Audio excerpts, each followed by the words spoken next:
Hello everyone. So welcome to another lecture on object-oriented programming in Java.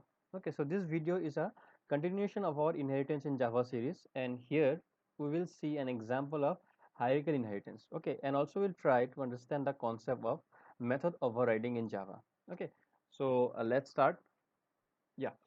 So the process of redeclaring a method in a subclass which already has been declared in a parent class is called method overriding. Okay, so here basically it means that a method is already declared, okay, in our class, okay, and a class that has inherited that particular, or that has extended that particular parent class might need to modify the content of the method to suit its purpose. Okay, at that point of time what we can do is, keeping the name same, keeping the parameter list same, we can have a different definition of the particular method in the child class. Okay, so that particular facility that is being given, the particular let's say process is called the method overriding. Okay, so the method which is overridden, okay, or the method that is present in the parent is called the overridden method because that is being changed, and that method is present in the child is called the overriding method. Okay, so we'll see an example of it. Okay, there the concept will be much more clearer. Okay, the next point is the signature of the two methods should match exactly. That means the name, the parameter list, and the return type should be same. Okay, that means whenever we are declaring these methods, okay, that maybe once we'll be declaring it in the, let's say, parent class, and once we'll be declaring it in the child class or the subclass. So there the return type, the name of the method, and the parameter list that are being passed to that particular method should exactly be the same. Okay, the next point is the access modifiers of the overriding method should not be more strict than the overridden method. So we'll have a different video that will discuss the access modifiers in Java. Okay, so what you have to keep in mind is that I should not, for the overriding method, it should not be more strict than the overridden method. So here in the red color, you can see the access modifier options that I have in Java. Okay, starting from the leftmost part is the most lenient, and the rightmost part is the most strict. Okay, so according to this particular sentence, what it says that if in my, let's say, in my uh, parent class, let's say my method is public. Okay, so that method is overridden in a child class. Okay, so I have to make sure that that particular method is not stricter than public. So obviously public is the most lenient, so obviously if the parent, in the parent class the method is of public type, okay, obviously in my child class also, if I'm overriding the method, the method should be of public type. Okay, similarly we can have a more lenient type of let's say method in a child class, but it should not be more strict. Then private, static, and final methods should cannot be overridden. Okay, so that means in a, let's say, in the parent class, if a particular method is declared as private, or if the method is declared as a static method, or if I am initializing the particular method as a final method, okay, then those type of methods cannot be overridden by the child class. Okay, so this method of overriding, okay, helps in basically achieving the polymorphism. Okay, that means making, or making use of one particular thing for different purposes. Okay, so obviously method overriding and method overloading has a lot of similarities, okay, and a lot of differences also. Both of them helps us in achieving polymorphism. Okay, so let's see some of the differences, okay, which exist between method overloading and method overriding. Okay, so the first thing is method overloading is a compile time polymorphism, whereas a method overriding is a runtime polymorphism. That means the binding with the objects, okay, at method overloading helps at the compile time. Okay, so it can be of a like static type. Okay, whereas the method overriding, it happens at the runtime, so it is much more dynamic. Okay, so method overloading occurs in the same class. Remember? So I think we have a separate video for that. So we have seen that when we are overloading a method, all those overloaded methods remain in the same class, but in the case of method overriding, they occur in different classes having an inheritance relation. Okay, so here what happens, there should be a relation of parent and child, there should be a relation of superclass and subclass. Okay, a method which exists in a superclass can only be overridden in the subclass. Okay, so this relation is there which is not compulsory in, or which doesn't exist in method overloading. Okay, in method overloading may or may not require inheritance, it is not compulsory to have inheritance. Okay, because in a single class itself I can perform the method overloading there, but in method overriding it requires inheritance. Okay, so in the second point it says there between the classes there should be an inheritance relationship. Okay, and the fourth point says the method should have same name but different signature. So in method overloading we have seen that the things are, or the methods are distinguished based on the number of arguments or the type of arguments that are passed.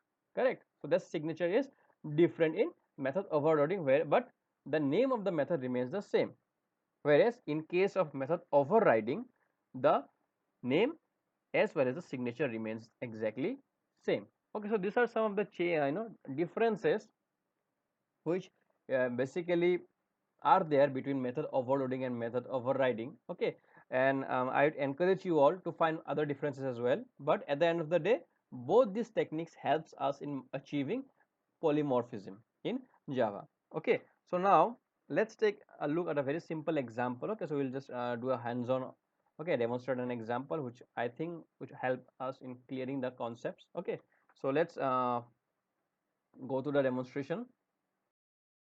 So this is what we'll try to do. Okay, as you can see on the screen, so we'll be discussing these two concepts, overriding of method and the hierarchical inheritance, and we have already seen in the previous video what hierarchical inheritance mean. Okay, so we'll be having this hierarchical relationship in this particular program, wherein I have this class or super class called ice cream. Okay, and it will have some different subclass of different flavors, that is vanilla, strawberry and chocolate.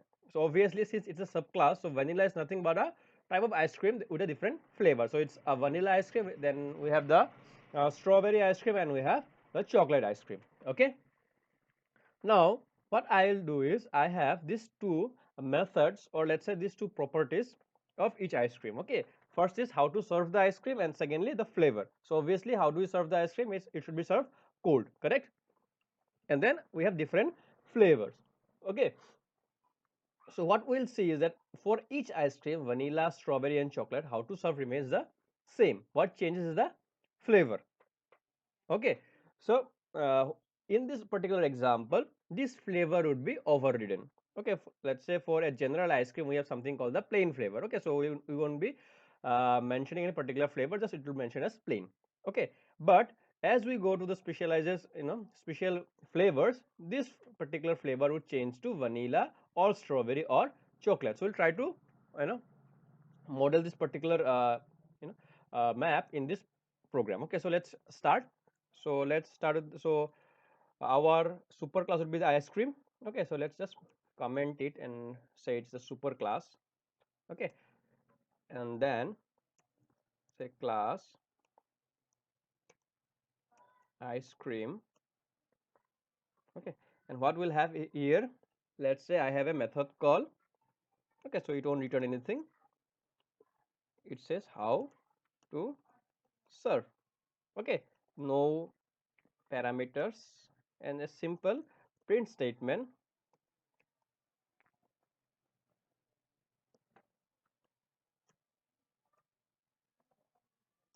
Okay, which says to be served cold. Okay, nothing special here. So this is a small program. Okay, and then I have one more method, let's say void flavor. Okay, again no parameters,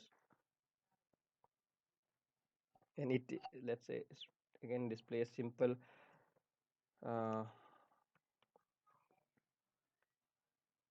which says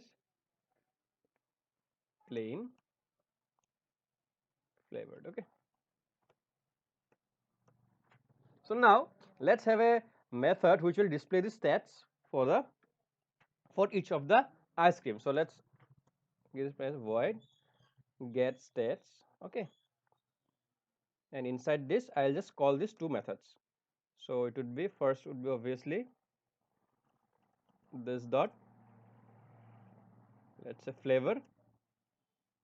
Okay, so first I'll display the flavor, followed by display the how to serve instruction. Okay, so this is my parent class. Okay, so now let's get a child class or a derived class. So let's say this is a subclass 1. So just refer to the diagram. So my first subclass is that of vanilla. Okay, so just mention the class is vanilla. Okay,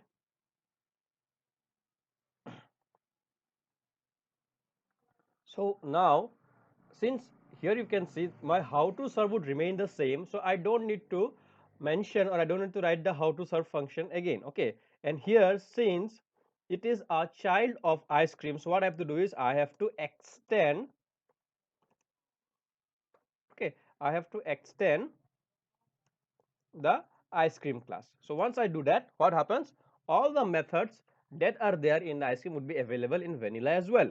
But what I want in my class is that now the flavor would be changed for vanilla, right? So what I can do, I can override it. So what should I do, the signature should remain the same, that means the return type and the parameter list and the name should remain the same, that's the flavor, and then I can just change the contents inside the particular block. System dot out dot println, right?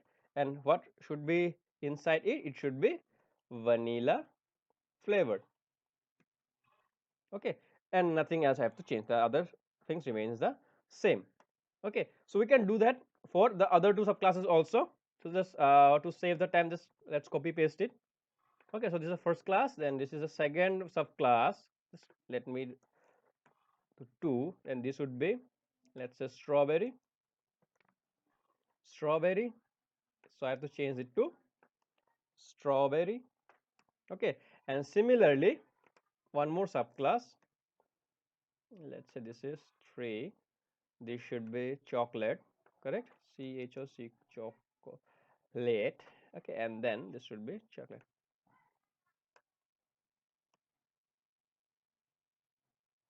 Okay, chocolate flavor. So these are my this model is done. So now let's write the main method. Okay, so I have a class, let's say its name is higher test. Okay, you can have any name, but make sure that the class containing the main method and the file name is same. Okay, then public static void main, argument type is string, args. Okay, nothing here. Okay, so what I'll do is now I will try to create objects of each of the class. So I'll have objects of the parent class as well, and I'll have the objects of child class also. Okay, so let's start with the parent class. This is ice cream, so let's create a ice cream type ice cream, let's say sample 1. Okay, and using the new keyword new ice cream. Okay, similarly let's repeat the process for uh, vanilla also. Vanilla sample 2 equals new vanilla. Okay, similarly strawberry,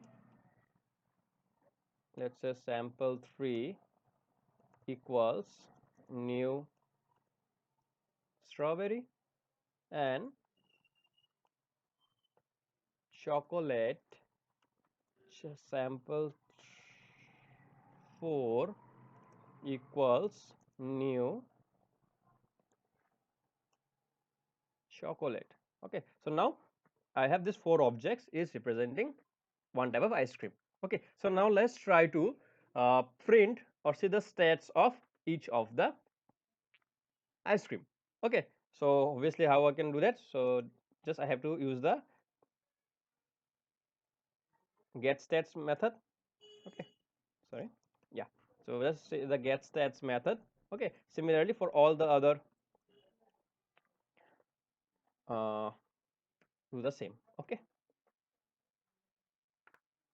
Okay, so we have this four get size method, and let's now try to run this and see if this works or not. Okay, so let's try to run it. So first step is to compile it. So using the Java compiler,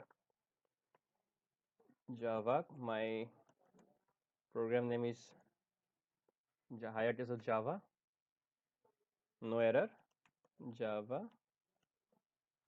higher test.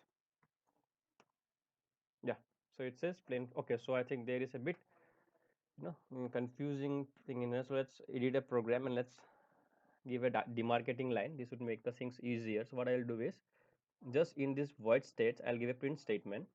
Okay, I'll just add a print statement here which will give us a neat line, so to know that which one is what. Because I am just mentioning this. Okay, save it and just compile it again. Okay, let's clear the screen. So it will give some nicer view. Yeah, so you can see now first is plain flavor to be served cold, second is vanilla flavor to be served cold, and strawberry flavor to be served cold, and then chocolate flavor to be served cold. Okay, so now let's try to understand how basically this is working. Okay, so here you can see in all the methods, sorry, in all these objects, okay, in this method calling, I am using this particular method called get states. Okay, but here in the definition you can see, let's start from vanilla. So in vanilla I have only this flavor method, right? Even in strawberry I have this flavor method, and even in chocolate I have this flavor method. So where do I have this get state method? I have this in the super class, correct, in the parent class from get state. So this is inherited by all three classes. Similarly, if you see the output here, you can see to be served cold remains the same for each of the object, right? That's because this is present in my parent class and I haven't changed or I haven't overridden this method in my child class. Okay, similarly what we can see for this particular method flavor, you can see in the output the flavor changes for each of the object. So why this happens? Because I am overriding the flavor method, okay, in each of the subclasses. So I can say my void flavor in the parent class is the overridden method, okay, and this same method in the parent, sorry, in the child would be the overriding method. Okay, overriding method. Okay, so you can just copy it. Okay, this is, so I'm just commenting it. It's not compulsory. So just to make the things more clearly visible, I'm just mentioning the comment. Okay. Okay. So now you can see this is how my hierarchy works, and this is how also my overriding of a method works in Java. So obviously here you can see the difference, right? So even in overloading of a method, so what happened is all the method definitions, okay, and all the method declaration were inside the same class, okay, and they had different parameter lists or the signatures. But here you can see in method overriding, the methods are in different class, correct, and they have this particular relationship of inheritance there, okay. And obviously if any method if any method is not there in the parent class and is present in child class, obviously that cannot be accessed by the parent class, that we have seen in the previous video as well. Okay, so that's all we have in this particular video. Okay, so I hope the concept is clear. So if you have any doubts regarding this particular video, you can mention it in the comments also, or you can mention it in the Google Classroom also. Okay, so thank you everyone. So we'll meet again soon with the next video.